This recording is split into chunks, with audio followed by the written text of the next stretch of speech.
Masagarin, masarben, kausan hote, alapay so Krista mingin lep, mamin pastor biyan masih sanggati, komiti mingin sibay, ang buong katseo, sakpo jay masih, jay masih di katseo ring daw at ituran eh, kausan masate, ring tu masate po kan, sibayan ibu nakhan ba nakha, anti China, kamuan bay sungaw parose, antiya. Ini masih sanggati tahiyan jay masih ikan mama lali suara kui berose patian lo kui berose inani subang suan asa kha lo mani jay masih dikha isani nahian masih sanggati awareness campaign ani poka jay masih tangin bul kan chan ani chu patian ko ai na kan sanga mami pastor bian masih sanggati komiti chuan Mami pastor biar mau cuma kau isu apa kau sangkau tiap masih sangat dia awareness campaign dari ise anti campaign sini karatan tu so itu katan tin kan harga itu cucu bawa an kata sanina kau sangkau tiap yang hian so itu tu sakna an sangat lawang lema ya kau hian cucu an di so pula akin dekat maya mai satu tamu siapa mana? Hei, patian ko may nakansama ako rin nakansama naman nakanaw siya lo pangin ako kanlaw keng tare maya. Sani na iyan patian Tuhan may tuwawi lang iya akan kanju. Kausan nakui jantin sa silong bol na masih sangat ikal kangin ramsu may tapang ini kausan na pui jantin sa silong bol na masih sangat ikal kangin ramsu nga ito pang patian tu kanin hana tute siya do nila jantin sa markasya kung song baru cang song panga jantin sa markasya kung song baru cang song le pangate chẳng chỉ trama thay riêng bung sòng đi lên pariat trang sòng paru atanga sòng pariat trang sòng pariat atanga sòng đi teh tin chẳng chỉ tralu cái riêng bung li trang sòng pariat le sòng paru teh ngai ka do nia chẳng chỉ trama thay riêng bung sòng đi pariat chẳng chỉ trama thay riêng bung sòng đi pariat trang sòng pariat atanga sòng đi Pathian thui lo ngai ka u ti chuan ni suwa chuan ne na ro kala an ni ho chuan bia a le va na thu nei na zong zong ka ne na pe ka ni to chu ti chuan kal ula nam ti na me si ti ra te siam ula pa le fa pa le thara thian kim ning a chuan kam ti sula thu ka pe zong zong cheu hong tu rin si ti ro u tin ngai ka u ke kum khua in khovel to theng point in ne na om se la ma ti a chẳng chỉ trang bà ca sĩ cũng sống về bờ trang sống về băng á tụi nó bị ăn được thấu cả anh ấy tin lần này là phô về dùng dùng à căn cula thì xiêm dùng này là chúa chẳng chỉ trang cái sự đó mùng đang bị mùng khát xíu rồi ăn chẳng chỉ trang lúc cái gì mùng li trang sống cái này là sống cái hoa và thiên thủy long cái tham xuống dùng mà riang vai te ne na chanchin tha siu tura mi ruat awangin lalpa tharau chu ka chunga om ani chuan sang te ne na chuan na thu le middel te ne na midvar nei le na thu soi tu te ti du la ton te chuati tu te lalpa lu oi thu soi tu te mi ti na ni ti hi lalpa na thu kan chiam te kan sa ta man som sam se amen pathian ne trong trai u Olalpa cumung ber kan Pathian in mga itu kan hulruan lo angin ng sanina mabing pastor bial masih sangkati komiti inaro manakal lo siya mungin abuljan na turin pasabe kung sana masih sangkati awareness campaign kay Tura ikaw ngayon namin suway bakit masay doon kan sila che sana itu option na pui chanchen sa silong mo na masih sangkati kalkanga kan thoda turte makan lang turte thu kan ngai to ho na soi tu le ngai turte khara mun kan bin pola kan sawa ya lo na pakat kan sa so te na turin iko mai na mutakan din por tire dal pa isu Krista mi kan dile amen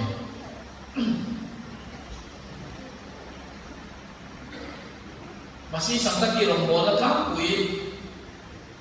ang report sa tayo masih sangkati rombol na hi masih sangkati kendra boko na trangkian and koloni ha kung din muna yan kung tu zong hi pastor te evangelist te officer tu zong te kan sabayin bisa nile patung kan ni ha pastor hi bial som pastor bial som oma chuta chuan pastor som kanom meka director tenen som pakhat kan ni a ichuan evangelist hi officer tenen an vain za som kwale pahi an ni tinani chu ichuan masi sangkati ro wala ya tuna hian ram chu nga le rampona hian sino kan nei tela chuta chuan kan za vai mi san ni le pathum nong bol na ma kan lame ani in kumin January atanga tun August ni khat report du bela chuan masi sangkati ro bol na kal langin ringthar mi sangthum zanga sanga le pariat pathian ko mai la za ra kan nei to a lomom le ani te hi masi sangkati fellowship te chawi na kan ti ani loma evangelist ne pastor te chawi na kan ti ni loma kan samai ko san ho te kan chan kan na ani ti se ilang kan ro bol na fe kan ni ti ko kan se to poi mo le o me ikhan tun din muna sangkati ro bol na report chu han du tok ta ilang jai masi ya kan han lu le lok ta ilang ei jai masi hi poi mo maya nam dang sa ko dang betu te ko hian an pathian ning be chanin ram ten dia salam alaikum ten dia an Allah ning choi te an pathian ram ning choi te anin chibayanin bu sinani chu tiang che chon ge ni ring tu te ko hian chibayanin bu na hian pathian ning choi chibayanin bu ki alo mo maya je zai masi kanan ti isla paro kuilo se isu aro kuilo se tinakani sumbang so man se ni lo turani kan rong bola hian abi takin masih sangkati rong bola ai chuan kanin zai masi reng mai voi dia po ta suala ma samala ma bial kan su fanga kanin zai masi tuk mai ni au yo lo fa ai lo fa patian ro puina turatana lalu isuami kalam sona patian ro iro se dia sibai kan induk na dia kan induk sakna ya subang suan kaini bazar ben ko sanho te ko hian mami aso bial te ko hian mang se lovin lalu isuami ro puina mang luar te de wa ko ti kha kan sei masal ani le kan thu puila ma an lu chodon tai na hey kan sinot mission board hian chanchin sasil rombol na hi angai pui mo maya mission field po so parian lai mai kan sinot mission board ko kan sinot moya hian kan leya chu sinot mission board inen pola ram chunga pathum o mission not sau le masi sangkati ten ma kan la tin ram po na field sang sang soibek ro moya tin internasional Cambodia naman bola kan may boka chu masih sinot mission board mo yan ramthar bola ikan sinot ke dangai pui pamane ani into na yan missionary tam tak ram chunga le ram bola state sang sanga le India ram bola hangin kan sinot yan tu tam tak ti suaka sumle pai tam tak senin chanchin sasil rombol ngahi athok me ka chumia chuan nang le ki poi kan ba lo ba kan sum le pai mangte kan trong trai mangte in he chanchin sasil rombol nga hian kan tel fe kan ni kha lo in shem masata ina he rombol na hian kan ba mi lo ni kan thok fe kan ni kha ke ni po hi om huna changin missionary rombol na kan thok ni kha lo in se tai la a chaw me tin kan soi ta ka khan kan sinot mission board moya feel so bariat lai mai kan maya chung jinga chuan zan na hian masi sangkati OMS campaign ani boka masi sangkati ro botal kan han khurming deu don ani hey kan ram chunga hian kun re to ta ka changin nam da una te in sum to na wan te sarkar na wan te in thil chi sang mi spirit na te in silna mangte in kamram suma nam dam mi te len kanin sia pia sela tin mishing sim hi pathian hian min siam dana hian eng nam po ni la eng mi po ni la in no ton pura pathian na asiam te mishing kan lia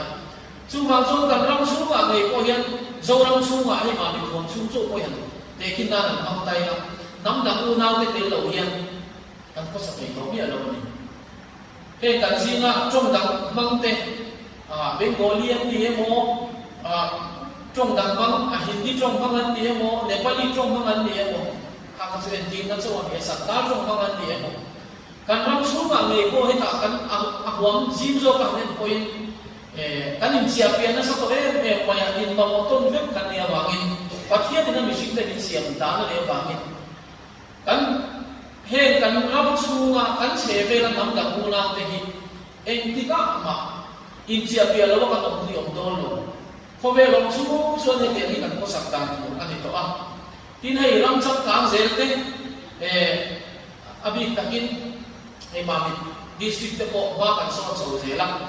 yang hian asin na sang zo te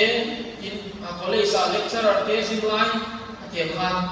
in aram pu ko ka han ko in medical college kanan tiang si te ripan kanan tiang si te kita seresia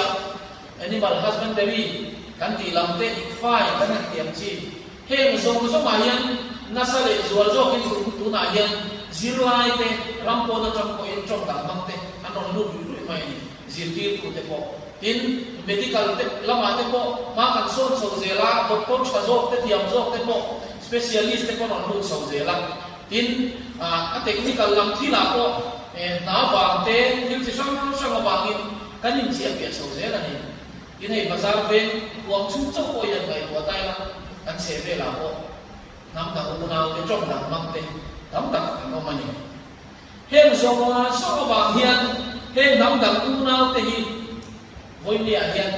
he ma si sang ka ti ro mo la kal tak hian kan chin cha kan shik sa te ni ti hi kan mi ro lo mo sa be ta se la kan wa Allah pa Yesu Krista nang le ke bi so te min san tam tu ra he ko vela lo pe no jan khan fan te ko kha ni ti nge ro ti na chan chin chalo mo em mi tin ta tu ka ro khen se wa ni ati voi mi a hian he chan chin cha hi nang le ke mi zo te ta so wa ni lo ma mi zo ro chu ma cheng te so ta na ni lo ma mi tin ta tu chan chin cha ani a chu wang chuan he kan che ve la kan bul ngai ve la nam da u nau te hi ke mani min lon ne na ya min lon nge nga min ma ma no om lai hian e chan chin cha sin long bol na hi ko sha no te hian kan lo ti ma mo chan chin pathian thu kan sia ra kan huwa kho ve zong zo ma kal la tim siam zong zong ne na chan chin cha sin lo ko ti a rap tina kal la e min ti ani chu wang chuan he chan chin cha sin long bol na hi pathian ni na ko san ho te chuang ko khun na ko san ho te ku ta mo khun na ama ni ama nu sui tu te ama ri tu te la ni so Kristan he ko ve la le la ya na sataka he chan chin cha chu a ko na chu wa na lo nu wa chun zo tu ra ka da chu ko san ho te cha ti ni wa na lo to kan la ni so Kristan tu be in pe a thu da ma lo na nei le le lo ko ve zo so ma ka lo la tin siam zo ko ne la chan chin chai si lo ni ki lo shi to su ti thom ni kan la se le le lo ni chu wa zo zen na hian ko san ho te na kan ti ma mo kan mo ko na chu chan chin cha si lo mo na ko san ho ku ta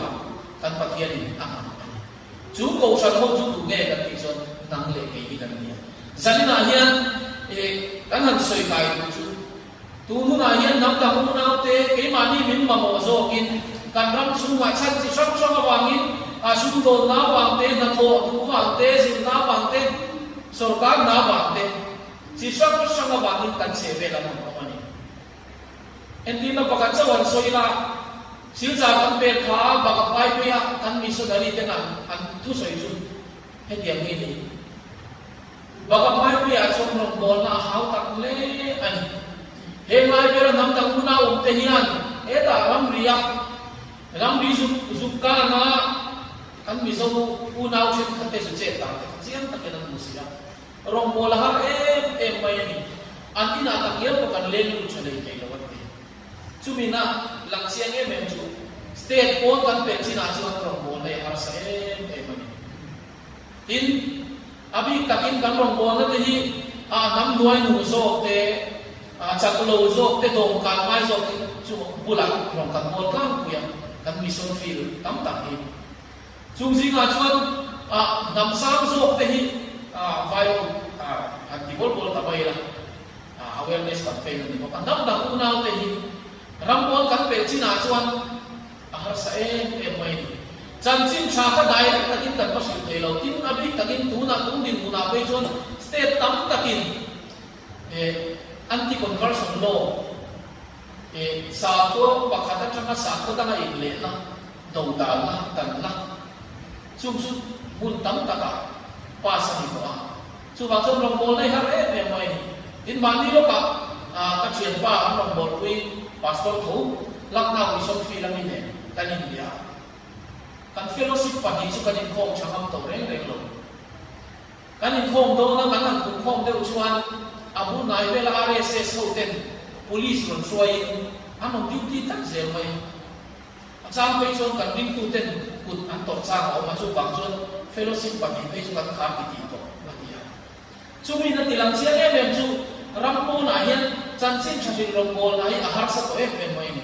a hiu tol mai ni dan mangin manon la boka dan pia lama a fil fia ko te RSS kan ti hote masrang dal kan ti hote VHP kan ti hote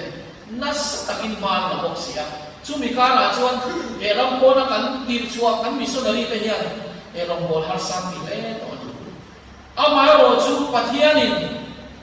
kan bul na ya kan chevela kan ina ro luatira kan bul lok loka chu mission fi chu pathianin ne non bul dai sakani tu na ya kan lim te ron lu a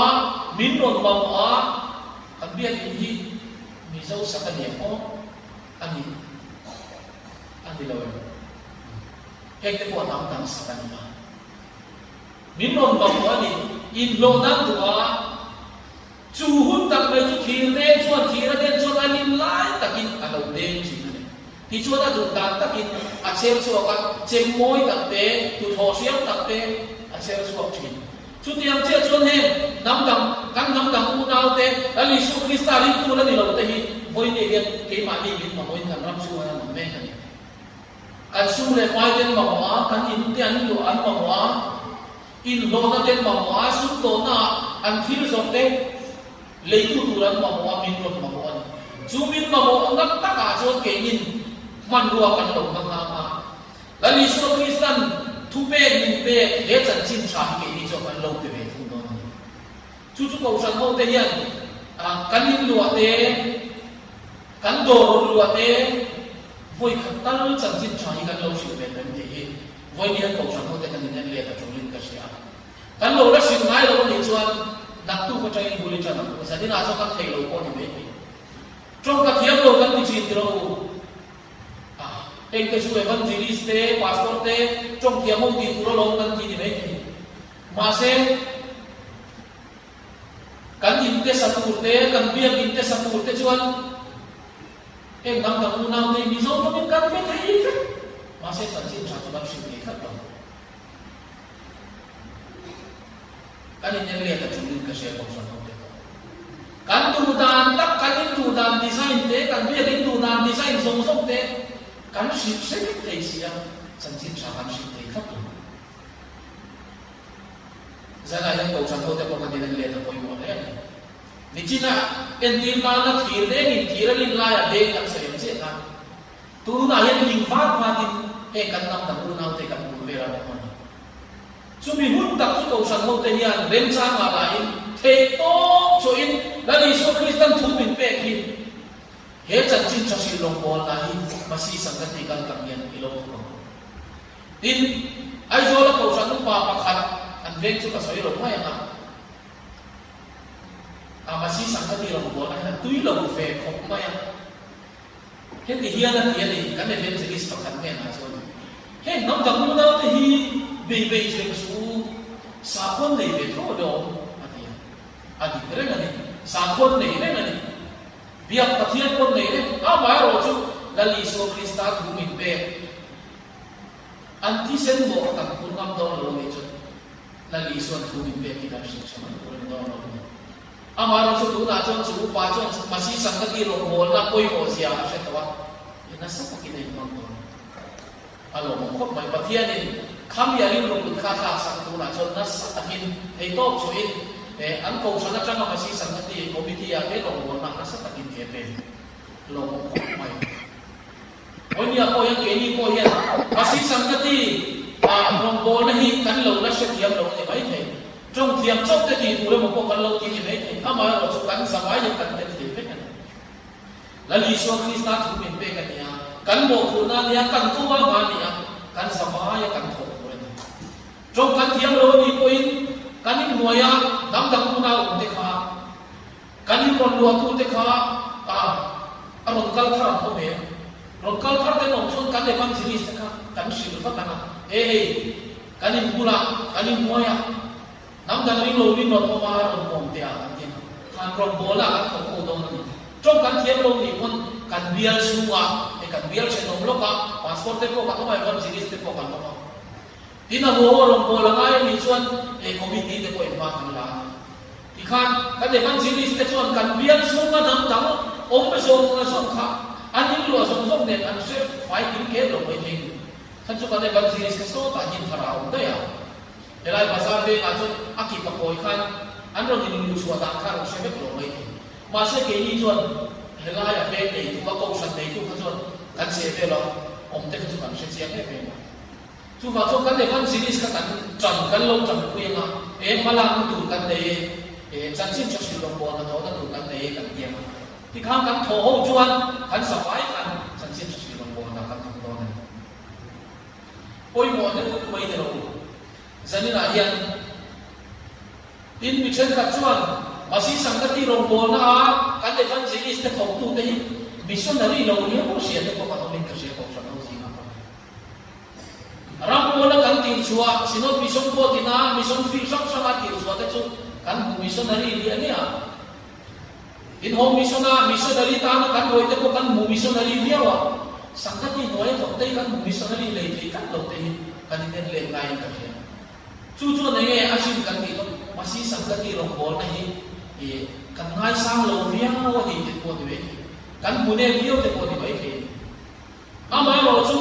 tu na hian kan sinot mission bo hian kan sinot hian he nam dang mu nau te si ma ro bo na hi ram po na poi mo thu se tin na chu ma hian na poi mo ni ti a se chiang e me ma ya thok tu ko zang hi chuang lai me la chu chuan mun sang e ro man bo la an kum me he tin han sei chou je tai na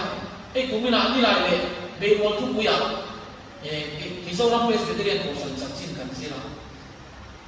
masi sangkati rong bol na chin ko kan sin del be kalo be si de wa ama ro chu sinot presbyterian ko san mo e fellowship pakhat di ve kha ro mai ta kha mai nge ong se de mo te ko ka te ki ma ko so na kai so na sam le ni fellowship pali kan ne ya ko san be si te christian chalai ko te kausan pabalai porte in masih sanggati te se masih sanggati karon baik mai aron te se lang chok kausan mo ta patan ko kan awareness alu ko ni non kan sia kalau ui khop mai chung te mo chukan sei lang diwa kausan hian tuna hian masih sanggati ro mo la kal kang hian ramala duai ko ai ram chuma hian tin chu mai ani lo fa helai masih sangkati rong bol na hi kum sang ka ko som sai bor so ve le changa chan to ni a non mi zo an ti chin lai chen kha chon non mi si an ti chin ni ka mun lai ka chon ka mi hun so ve la changa chan dai to kha ni a ti chuan kan sinot hian santal fellowship te nepali fellowship te mei dei fellowship te ti khana din chho je la a to pa a khai khom nan non mi zo christian fellowship ti in sang sa ko som sari pa kwa khan sinot ina poma ti chuan voi ni a yan sani ko tama han chu chuan kum som ni le ni lo ni ve ta re mai ni an long bol na hi a lo le ve ta re mai a ni chi na kan soi to ang khan fellowship long bol na ho a ko khan kan sil tel ve ka lo be sei tu ma ko san ho te kan ni na we na tu koi bo tak mai ni lai kan ama ro chu ko san pa valai te kan pa da yam ta lam ni lo man ni lo pa piang ko san pa valai san chi ko khan ni lai ko kan ni sila masih kumsom li chuang rong kan lo bol to na masih sangkati rong bol na non mizo christian fellowship rong bol na te kan sin ter na pe lo mai te ko kha ri ru chu na kal thui khop mai masih sangkati rong bol na hi kan lo kan ngai lu tu lo mo ni o ti te ko kha ni ruwa zona o ru ni ama ro chu tiang zo chu ani lo tu ra ngai na masih sangkati chuan asan pa si lai ko kan de wa in an ro ti te lo te ko ani mai tu ra kan ngai de wa chu tiang chuan masih sangkati rong bol na kal kang hian atira report ka pe ka khan ku bina ri mo ko ring thar sang thum sanga so ma le pare lai mai an sino kan nei to a lo mo le mai tin masih sangkati rong bol na hian ram chu ma thei to kan lo suan na hian ram po na kan mission fila hian ko ri na sa kakin ko ni ti hi zan na ka soi do ni Jarkan mission fila din do khan kan sino ko tu ten pa la a jarkan mission fila din khan ring thar kan nei ru mai ni baptisma chan thar kan nei ru mai ni tu na chon mission fila chon kan fil chaber ko na an ring tu te kon hen enge sam kan ti chuan khami hun la ya ring thar kan nei ru ho kha zona zona chan chin tha hi lo dong to re ni ali so Kristan chan chin thai an lo sil to che ben ni o sil to kan nau kan chu kan tlangwal Mizoram na topalo masi sangkati no Mizo Christian Fellowship rongona kan kanga daliso Krista lalle santam tu lo pom ta kan khua lo kan min lo sin tolo Isu Krista chan sin chai min lo sin to kan lo se to a tha kan tiang chu wang chuan Christian an kan min be ni an ti tin chu tiang che chuan Nepal Mission Field kan tin don to kan chu tiang che Nepal Mission Field ha kan siro sroi tu den man zulana ring thar kan nei lu mai ha tiang che kan he ta Mizoram Nepali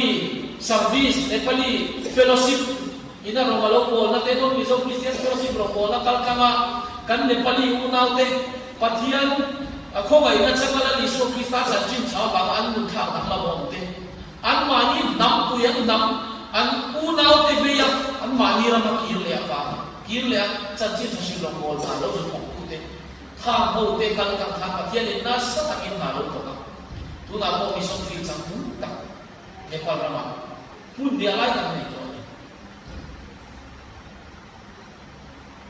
chung zong a chung chung he ram chung ma thei to chua masi sangkati rong bol na kan lo tho hian ram ko na man choi lo bin missionary kan lo tho cho kan mai missionary pakhat chong na sino tin che sang khadat ba a chong na tak tak tan chuan chu ti la chu ti lo mi pakhat chong na ko an lo na tak tak han mai ko chong sang tak ni amai ro chu helai masi sangkati rong bol na kal kama ko san mountain na sa ta kama kan lo la ka nam ta ku na te thei to chua helai a kan nu na he min ma mon online chan chin cha mang kan lo ne ni chuan man choi pia lo in missionary kan ti chu kon ti nan in han soi lu le tai la mission fi la chuan kan missionary ke sino kinan ti chu ka an zo na tu mu na mi trong zirat ngai ko na trong thiam chak lo mi ni thei chuan kum li kum nga ai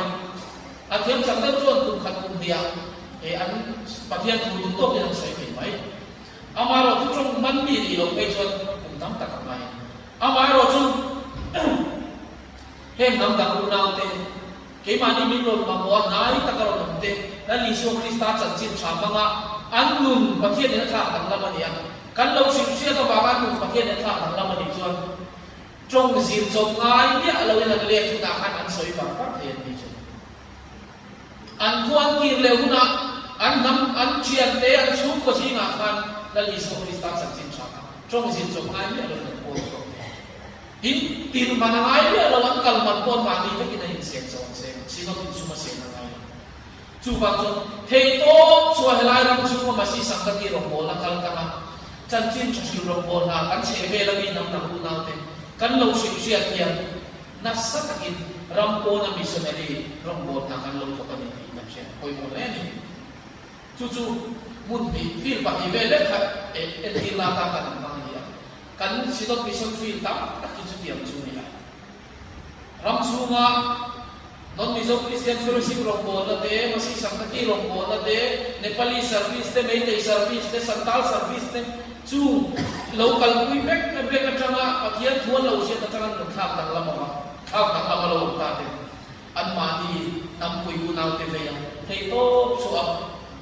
an lo su be be na pathian in bala so ko ne ya mission field tam tak kan nei pa ni tin rong bo na sa khai so kin ram chu ma ko sa mountain masi sa katikal kangit na kan to te kharau bo hi alam so ka te tu chu ni se na aron ko na ni kha kharau bo hi ya ni do na ama ro chu kharau bo kan lan so ka te tu ro ni do ma la li so Krista chan chin chai na la khen lo ka ni chuan kharau bo to mai hu ta ke re la mi India chim bo to ko om le lai ka ni mai lo chan chin cha la se lo pathian min bua cho na tu ta nei na nei chu wang chuan en hi la ta ka kan en chuan a en ve kan fia lo ani ma se kan kal ngai je chon kal ngai je abul ve la mi chian kan in kan chu tiang che chu tharau bo poi kan pun nai mi chu kan mu chian ne te ro khu da ram ko na ste da ma rampo na missionary din so ka kasay sela man nilawa kan thok se ko ni mai lo turam sumbi zena so kasi sangati ro bola kan sumbi nga bangin he ta kan bul nai lo ka kan mu chian me chen ka pi so kan so ber ni lo chen pi lo so ni ho chu tiang vel kho pa kan nai te a hian chan chin cha tha rao bom chan so da ko ga hian ke ni ko san ho te hian na sa le zo zo kin he ma si sangati ro bola kan kan hian kan ni chin na kan soi ta kan khan Mizoram chuan pek chuak kan nei tam lo em mai ni thon chuak kan nei tam lo em mai amar chu pathian ko mai da za ra missionary tam tak kan thon chuak voi ne he ke ni ko san ho te Mizoram hi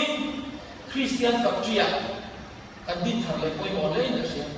ram ko na changin nim lo mi an lui me khang te khang pathian chakdarin chanin chan chin cha mangin la li so Krista chan chin cha mang kan lo ne ni choi helaya kan Christian factoria la li so ring tu kan lo siam te na ta ni chon pathia chan pui na in ha Christian te kha Mizoram ma changin kan thon chuak ka India ram chu kan da chuak mai do ni ngam sang ma sang Mizoram chu na lu ka mai trong sang ma sang ma chu wangin thei to chu in ke ni poin cầu sang hậu tây hiền dân na trong hiền căn thầy ông chín là hệ mà si sang cái tiền của là hiền kể bên nào committee hông châu thọ tu là đi cái đó evan chỉ số châu thọ tu là đi cái đó passport thì hông châu thọ tu là đi cái đó căn sapa là căn thọ hậu là tu là đi trong căn thiam là đi coi căn thiam cái căn bunam thiam cái căn sinh cái chỗ này chỗ nào cũng hậu tin chalai cái gì căn chalai missionary kaltunari lupu kan ni kan pejon masih sangat ini mang training ground chon tu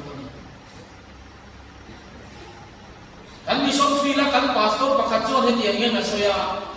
abi takin Mizoram chuan omlai masih sangat ni rong bol na lowin sia to te lowin mang to te hi missionary ang chua kan ni chon fila man ka ma enge kan ti chuan lan thiam ngai tin nắm tầng tu nào để xây dựng mặt hàng trong là thiam chia lỗ mà sẽ làm bằng tên mà mình mua thế chú vang xuân missionary kalau suatu dari lupu kan dengan pejon training ground selalu tu kan masih sangat yang nam cikin red dan lenga Nepali kan dia mau Santal kan dia mau Bengali kan dia mau Blue kan dia mau Chakma kan dia mau kan sampai dan lengkap Mizo ko kan lengkap masih sangat yang di Christian Fellowship di Narmaya kacau kan lengkap cuma cuan missionary kalau dari lupu kan dengan pejon training ground lain di cuan rampola kan cua kan ni poin kan cangkai deh soalnya kan ya helai pun kan lo bin silsa ang acul pun kan bangdon cuma cuan saya calai deh missionary kalau dari lupu teh kan lo mani pejon in bang izak lo bang masih sangat di rampola yang mani izak lo patian rampola izak lo KGB kita kan suama mama kausan pawalai kita kan suama mama kausan Malaysia kita kan suama masih sangat ini bang na isak lo kausan rampola na fekani kausan na fellowship bank pakana niya kausan rampola na fekani kan tel fek na tulan ni dikai sana ni setar le tin kausan hotel sai ko rampola kal kanin masih sangat di rampola na nas tagin na kan entina diamnya serikan dua Bollywood film siang tu tehian nam dang punau te tim lu mahian lain tua soina satria an tim lu ma la tlang na siang sia Bollywood film kanen Cina nga Hindi film te kanen Cina nga komedi ako an zai ko khasang film ako zai ko romance film ako zai Indo film ako zai an film som Hindi film man dia mo Bengali film an sai to mai cucu Bollywood film siang tu teh na cecem ma Indian film luahian lahian tu takin na atau kan Indian cerita lahian la an siang tercina di film tu yang cia cuman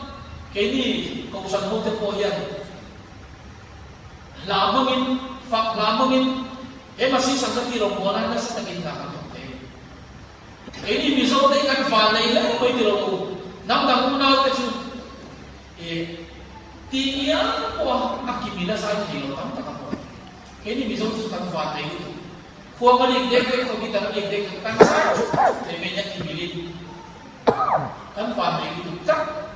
chu pathian hian kan o ka hi phang na na ma ya da sang chin chali lo mo la yan min tu ni ko sang te sai ko lo mo la mangin asal na ko sai ko lo wi tak mai pa ni kan ngai ka lo mo le an hindi la le bi zo ka kan ngai ka aro wi tak se tan sai ko lo mo la kal tangin in la hi mi chet kan tan chuan thu soi tam tak mai kha ai thi lu ne so chu wang chuan Bollywood film siam pu te po na film siam ma tam tak kan ta en tu te thi lu ne em mai ni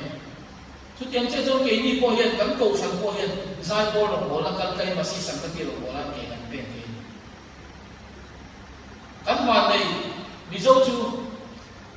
sap la ni mo hindi la ni mo korean la te po vui tắm này khác ngay rồi cắn sắc quý thì dễ mày ngắt thủ khác và sẽ tiệm vết lồng vậy là cắn sắc thì nhau dễ mày rep ram tắc tắc thì bộ cắn rep quý rồi rất thèn ấy cái cái phát hiện những cái lên những cái chú vàng cho hết phát hiện những cái lên những cái khi rong bồ na mang trăng cài mà niki khu sa bộ khác làm bằng cái gì luôn không phát hiện những cái làm sắc cái gì visual to tak mai thi lung po kha na bang in pathian in class voi mi ayan ke ni hem kan nam dang unau te po hian kan hindi la sa te kan nepali la sa te santal la sa te an pe hian an ngai ka se ko an lu ma ron le na an ron na nge nge ya chu chu karin ka tan tin tu na kan sinop ko in na sa takin sai ko long ko na ko ma sinop mission ko ya te po mission la baro bola tulinan dito in area sama ai zol sunga te or si plama te ko kini biar so kan la dai chi alo area ko chi sam te ko kan ding na sa takin sai ko long bola in ba kan la kini po yan kan ti the ni sa na kan ko sang sai ko te ko kan sai yan le mai kan sa wai kan hindi la kan sin tai la moi takin kan rem the kat mai athu om sia sia the la ngai lo sẽ tiệm được hình đúng không? Và thiền định là thật mấy đồ. Chú vang cho dân là hiện cầu sang hậu thể hiện thế mà sĩ sang các kỳ lòng bồn này sĩ rải đạo rồi. Cầu sang là quý chân chính cho sinh lòng bồn là hiện lấy mua đi thấp mình. Cầu sang chân chính cho sinh lòng bồn là cái bên lộ chú cầu sang sẽ thành thế. Rinh tu po chân chính cho sinh lòng bồn là ai quay bỏ lộ rinh tu chuẩn rinh nó có hàm má son thế. Chú vang cho dân là hiện cầu sang hậu thể kan di ma mo kan ko wa la li so kristan fa na lo do na ka ho ver zo so ha ka lo ti siam zo ne na chin cha shi lo ka ti te in riam fa chan hai so te pa che zo te ke ma ni ron ma mo mi ron be tu te hi lo tuam no min la li so kristan chin cha hangin kan lo tuam tam no zan na hian chu tiang ku zo ko sa ho te he chan chin cha shi ron bol na hi ma si sang ti ron bol na kal kam hian na sa takin trong kan thiam lo chung poi thei to choin ke pe ni la chu pathian in kan thei to wa ma kan thei to kan so chan pathian in mala so ma na sa takin he kan ko sang huam chunga me po hian e ma min huam chunga me po hian la kan he ma si sang ti ro ko le mala so ma na sa takin he kan nam dang unau win lo mi te hian la li so ke kula lo he ti ga ring ka ta chút tiền của cho cầu sang hậu tên hết chân chân cho xin siêu đồng bộ này mà si sang cái điều bộ là kalau kalian itu saya lah oh dalam pada tuhan saya